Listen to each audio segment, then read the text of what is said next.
Every build starts somewhere, and for this one, it's all about stripping back. First job, roof light trims and old lights out. A small start, but the first step toward a blank canvas. Next up was the ceiling carpet. It had been glued on pretty firmly, and at first it looked like it might be a real battle, but with a bit of pulling it peeled away in one satisfying piece. Then it was time to move on to the window trims. These were screwed and clipped in tight, but once they were out, the sides of the van started to open up. Every little piece removed gets us closer to a clean, bare shell. Now came the real battle, the angled ceiling panels running down each side of the roof. At first I thought this would be easy, just a case of undoing the screws and dropping them down. But once the screws were out, nothing moved. That's when I realized they'd also been fixed in place with what must be the strongest grab adhesive known to man. Every inch of these panels clung on for dear life. I wedged in a utility bar and started levering bit by bit, slowly peeling them away from the roof. But even trying to get the bar through the adhesive was like hitting concrete. It felt like the van itself was protesting.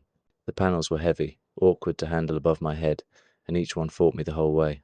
What I thought would take a few minutes turned into a drawn-out wrestle full of stubborn glue, load noises, and more than a bit of swearing. Eventually, though, with persistence, they started to give way. It wasn't pretty, and it wasn't easy, but one by one those panels finally came down. Without a doubt, this was the toughest part of the whole strip out. Once the roof was cleared, I moved down to the fiberglass wall panels below the windows. They were much easier to remove than the ceiling, but still a pain in the butt. This wooden surround hid the existing electrical setup. Pulling it apart exposed a messy and confused tangle of wiring. With that mess out of the way, I was able to remove the rest of the through-wall panel. Behind the panels was rigid insulation. It came out in chunks, quick and easy, leaving patches of adhesive behind. The old floor rolled up and straight out the doors. I spent a while scraping back the leftover adhesive.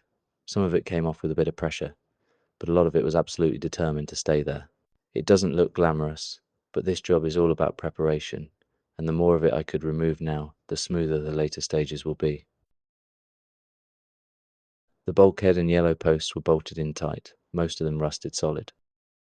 For those, the disc cutter finished the job. The last job was the fiberglass surround around the rear doors. Just like the angled ceiling panels earlier, this was glued in as if it was never meant to come out. I had to prise at it, bit by bit, until it finally gave way. Once it was out, that was it. The van was completely stripped, a bare shell from front to back, ready for the build to begin. Stripped down, done. Next up, insulation. Follow along to see it take shape.